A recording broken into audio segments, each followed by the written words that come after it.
Hi good morning. आज सकाळी video घ्यायला विसरली, त्याच्यामुळे दुपारी खिचडी भाजतानाच व्हिडिओ घेतला। आणि आज दुपारच्या जेवणामध्ये बटाट्याची भाजी चपाती होती। जेवण वगैरे केलं आणि 5-6च्या दरम्यान मी गॅलरीमध्ये फिरतच होती काकडी खात। तेवढ्यात माझ्या लक्षात आलं मी तुम्हाला दाखवावं की माझ्या आजूबाजूचा एरिया तरी नक्की कसा आहे। सर्वात पहिलं तरी एवढी मोठी चाळ आहे जिथे मी 6वीला होती तेव्हापासून राहते आणि आता लग्न झालं तरी आम्ही इथेच राहतोय, कारण का इथल्या माणसांसोबत खूप जास्त अटॅचमेंट आहे।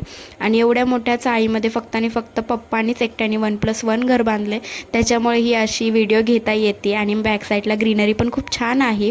त्यानंतर मग आम्ही गरमागरम भजे, कांदा भज्याचा बेत केला आणि त्याच्यासोबत चहा। आणि हे सगळं आम्ही काकीच्याच घरी केलं, कारण का अचानक ठरलं, त्याच्यामुळे म्हटलं चला करूया। ते झाल्यानंतर आज रात्रीच्या जेवणामध्ये मम्मीने वाघाट्याची भाजी बनवलेली। तुमच्या गावाला वाघाटी भेटतात का किंवा तुम्ही त्याची भाजी खाता का, मला कमेंटमध्ये नक्की सांगा। आजच्या पुरतं एवढंच, भेटू नंतर, तोपर्यंत बाय।